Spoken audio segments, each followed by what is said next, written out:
तमाम देखने और सुनने वालों को अस्सलाम वालेकुम। हज़रत इदरीस अलैहिस्सलाम, आप अल्लाह ताला के एक पैगंबर हैं।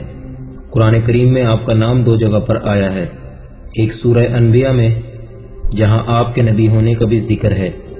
अलबत्ता कुरान में आपकी दूसरी तफसीलात नहीं मिलती, ना कौम के साथ आपकी दावती गुफ्तगू का जिक्र है और ना हालात ज़िंदगी मज़कूर है। और किताब में भी इदरीस का जिक्र कर दो, वो भी निहायत सच्चे नबी थे और हमने उनको ऊंची जगह उठा लिया। इस तरह दस्तयाब कुतुब सीरत भी आपके तस्करों से खाली हैं। मुरखीन ने आपका नाम व नसब यूं बयान किया है: खुनूक बिन, यद बिन, महलाइल बिन, कैनान बिन, अनोश बिन, शीस बिन आदम अलैहिस्सलाम।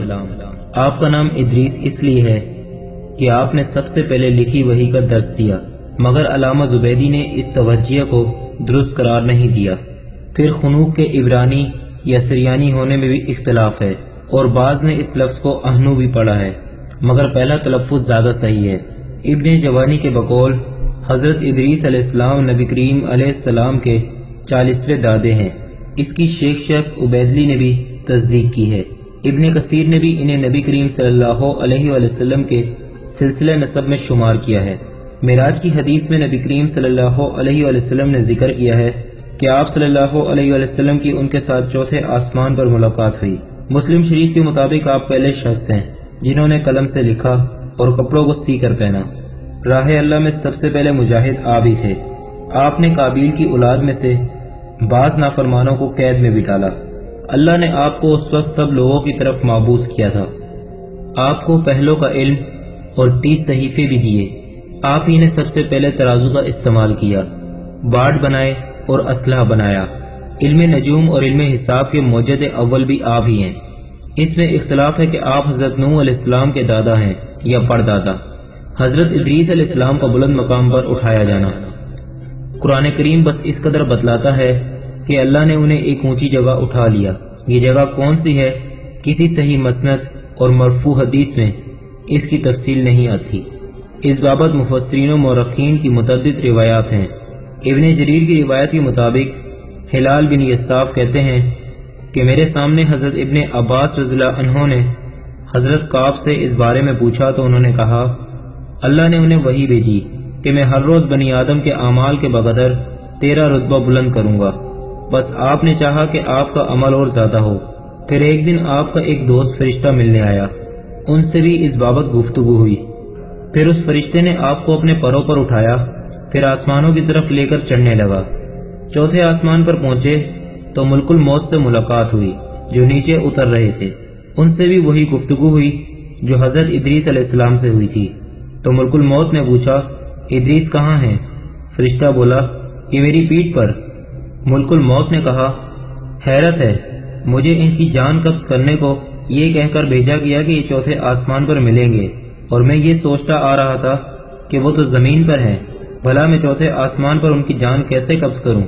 चुनाचा मुल्कुल मौत ने वहीं आपकी जान कब्ज़ कर ली। यही मतलब है इस आयत का। इब्ने कसीर ने इस रिवायत को इसराइली करार देकर मानने से इनकार कर दिया और इब्ने हिजर अस्कलानी ने इस रिवायत पर इससे भी शदीद रद्द किया है कि भला इब्ने अब्बास जैसा जलील कदर सहाबी जिनका लक़ब ही मुफस्सिर कुरान और तर्जुमान कुरान है, वो काब से किसी आयत की तफसीर क्यों पूछने लगे? इस बाब में और भी नाकाबिले जिक्र और ज़ईफ़ किस्से हैं जिनका जिक्र बेफायदा है। अलबत्ता उन किस्सों से मजमूई तौर पर मुफस्सिरीन ने ये अख्ज़ किया है कि ये ऊंची जगह या तो जन्नत है या आसमान।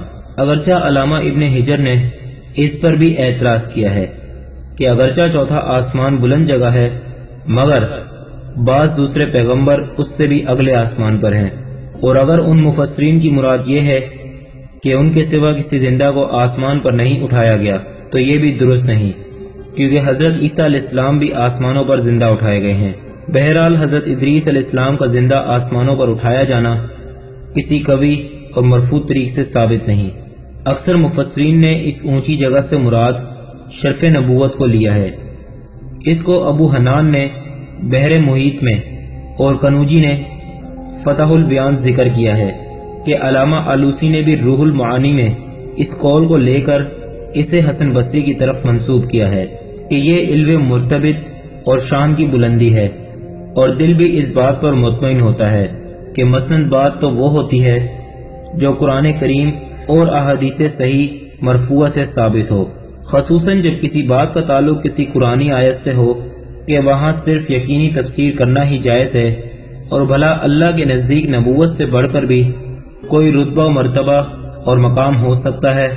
انبیاء کرام علیہ السلام ہی اللہ کے برگزیدہ اور چنے ہوئے بندے ہیں، انہی کا رتبہ اور مرتبہ دنیا و آخرت میں سب سے بلند ہے۔ دوسرے زمین میں یا آسمان میں مرنے کی فی الواقع کوئی خصوصیت نہیں، موت ہے جہاں بھی آئے برابر ہے کہ ہر نفس نے موت کا ذائقہ چکھنا ہے، پھر تم سب کو ہماری طرف لوٹ کر آنا ہے۔